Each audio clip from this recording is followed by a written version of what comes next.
and the All Indiana Podcast Network. This is the News 8 Daily 8 Podcast, a Wish TV News 8 update.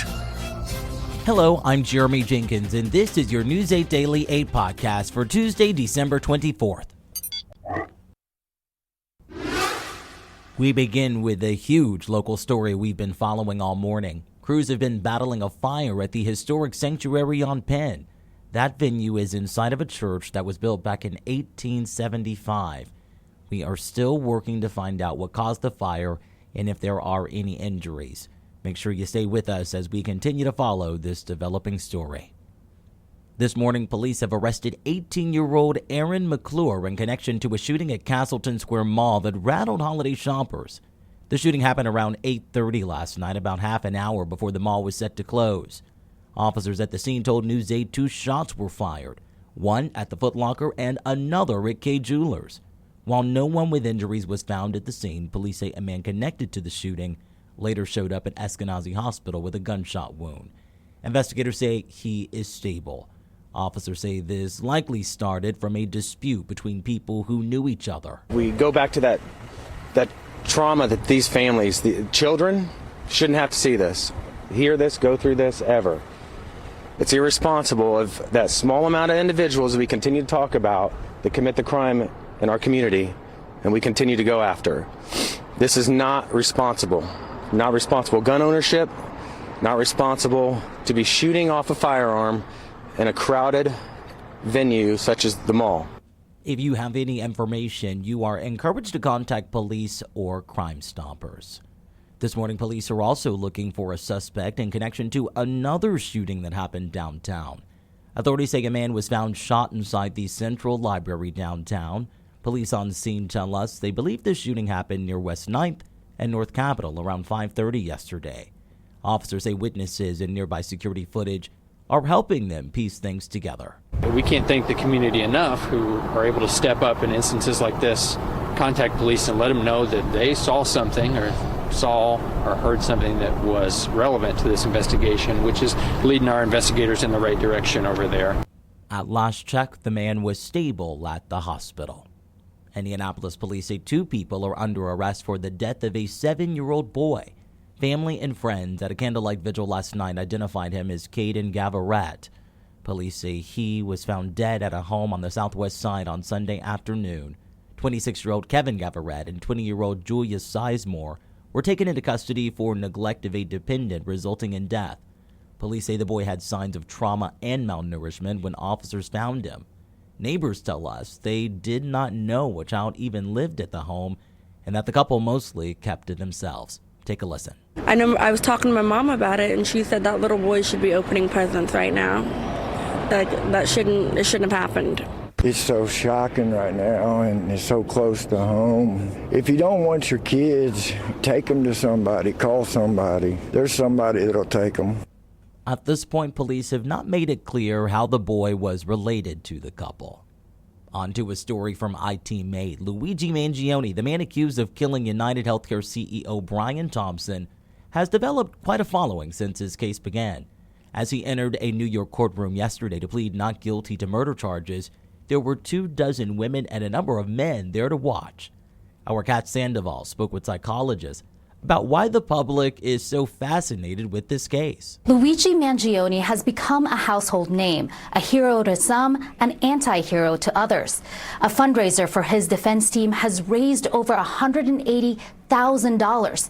But what is this obsession with this man? We have to really understand the complexities of it all. It's not just the murder itself, but it's the system in which people feel disenfranchised, in which people feel that they will never see the justice. Psychologist Kevin Nadal spoke about the duality that Mangione represents, a murderer on one hand and on the other, someone who seems to take a stand on systematic oppression and denial of insurance companies. And while many people may not agree with the methods that he has done, which is murder, many might feel that there was no other way to communicate this message. There are prayer candles usually made for saints with the suspect's face on it. Mangione also appeared clean-shaven with a new hair haircut from Altoona Prison, where he was extradited back to New York.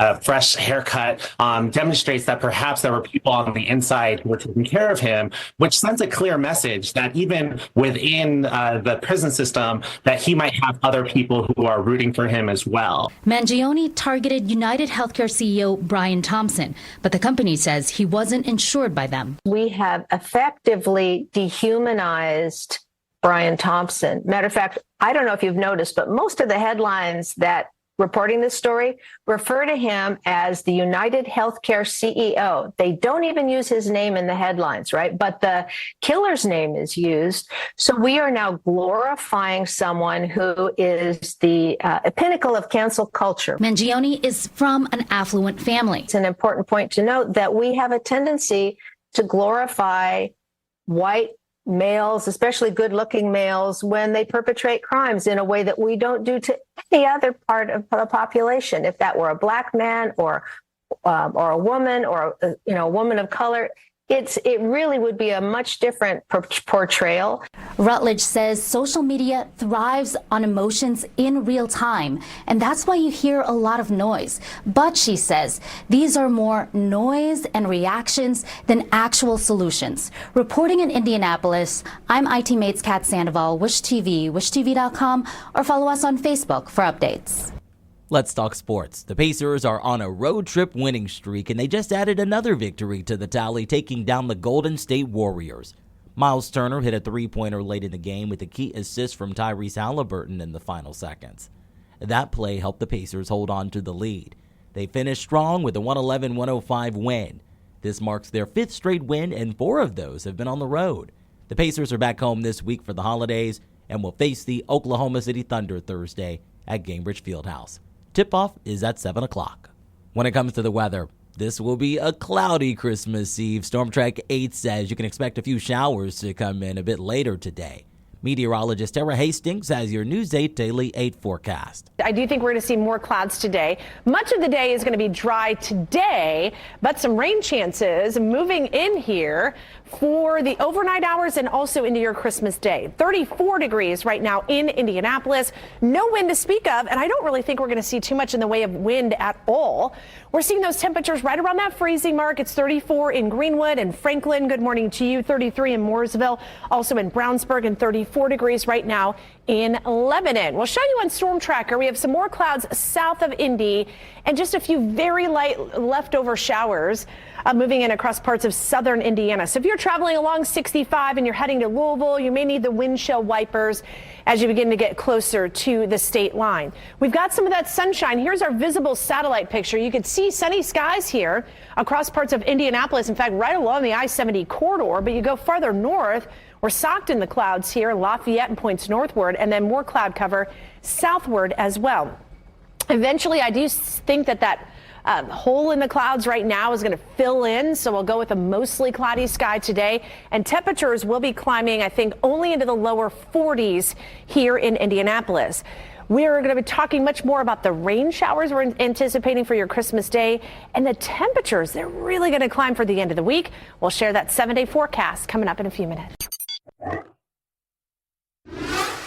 This has been your News 8 Daily 8 podcast for Tuesday, December 24th. I'm Jeremy Jenkins for Wish TV, wishtv.com, or follow us on Facebook for updates. This is the News 8 Daily 8 podcast, a Wish TV News 8 update on demand. For even more, on demand and on the go. Connect with Wish TV on Facebook at wishtv.com and on the free Wish TV mobile app. Thank you for listening, and be sure to like, subscribe, and follow this podcast for updates every weekday morning on the All Indiana Podcast Network and wherever you get your podcast.